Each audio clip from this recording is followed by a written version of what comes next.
मेरा अफ़गानिस्तान की अवाम से एक सादा सा सवाल है।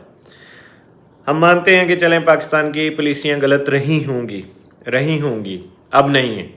अब जब से तालिबान की हुकूमत वजूद में आई है तब से पाकिस्तान ने ऐसा क्या किया है कि पाकिस्तान में 100% दहशतगर्दाना कार्रवाइयाँ भर गई हैं और जो सारी की सारी जो उसके ताने बाने हैं वह अफ़गानिस्तान से मिलते हैं। पाकिस्तान ने आपके लिए क्या नहीं किया? सोवियत यूनियन हो, अमेरिका हो, इंग्लैंड हो, जो मर्ज़ी हो, पाकिस्तान ने आपको जगह दी, पाकिस्तान ने आपको अपने घर में बसाया, पाकिस्तान ने आपको ज़मीनें दी, कारोबार दिए, आपके बच्चों को स्कूल दिए, एजुकेशन दी, आपके बच्चे उसी एजुकेशन की बुनियाद पर आज फॉरेन कंट्रीज़ में सर्व कर रहे हैं और आपको डॉलर्स भेज रहे हैं। पाकिस्तान ने आखिर ऐसा क्या कर दिया कि आपकी जब से हुकूमत वजूद में आई है तो आप पाकिस्तान के अगेंस्ट हो गए हैं। आप शुमाली इत्तेहाद के साथ जो इंडिया था, आप इंडिया के साथ मिल गए हैं। आपके वज़ीर ख़ारजा साहब जाके वहाँ पर ऐसे मुल्क में जाके हमें धमकियाँ देते हैं जो आधे घंटे की मार नहीं सह सके थे। तो आप कहाँ से आ गए? आपको क्या लगता है कि आप हमसे लड़ लेंगे? आप कहते हैं कि आप इन्वॉल्व नहीं हैं, तो आपके गवर्नर का बेटा DI खान में पाकिस्तानी फोर्सेस से लड़ते हुए कैसे मारा जाता है? फिर कौन इन्वॉल्व है? कौन आपको शह दे रहा है? आपका कोई स्ट्रक्चर नहीं है, आपके पास कोई एयर स्ट्राइक के लिए कोई जहाज़ नहीं है, कोई हेलीकॉप्टर्स नहीं है।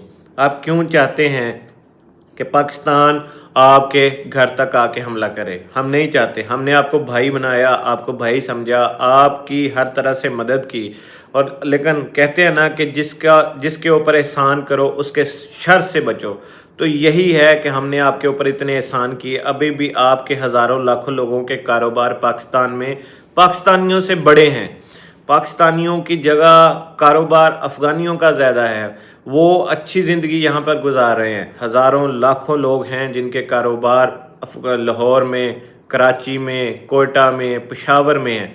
तो आप क्या चाहते हैं कि पाकिस्तानी अवाम आपको घरों से, अपने घर से निकाल कर बाहर फेंक दे? हम नहीं चाहते। हम चाहते हैं कि अगर आपके बच्चे अभी भी हमारे पास हैं, हम उनको भाई बना के रखें, हम अपने बेटे बना के रखें, उनको पढ़ाएं। अगर आप ये चाहते हैं कि आप किसी के कंधे पर, किसी के कहने पर आप इस्तेमाल होंगे, तो हम आपको इस्तेमाल नहीं होने देंगे। हमें पता है कि आप कल आगरा गए और आपने ये हरकत की, तो दोबारा अगर ऐसी हरकत की तो इससे भी ज़्यादा मुँह और तोड़ जवाब दिया जाएगा और आपके घर तक हम आपको पहुंचा के आएंगे। हम ना तो सोवियत यूनियन हैं, ना हम अमेरिका हैं। हम आपकी हर एक एक जगह को जानते हैं, हम आपकी हर रग को जानते हैं। हम ऐसा हिट करेंगे कि फिर आपको याद रहेगा। मेरा अभी भी आखिरी यही सवाल है आपसे कि आखिर पाकिस्तान के साथ क्यों? और एक ही गुजारिश है आपसे कि पाकिस्तान के साथ मिलजुल कर चलें। आप में इसकी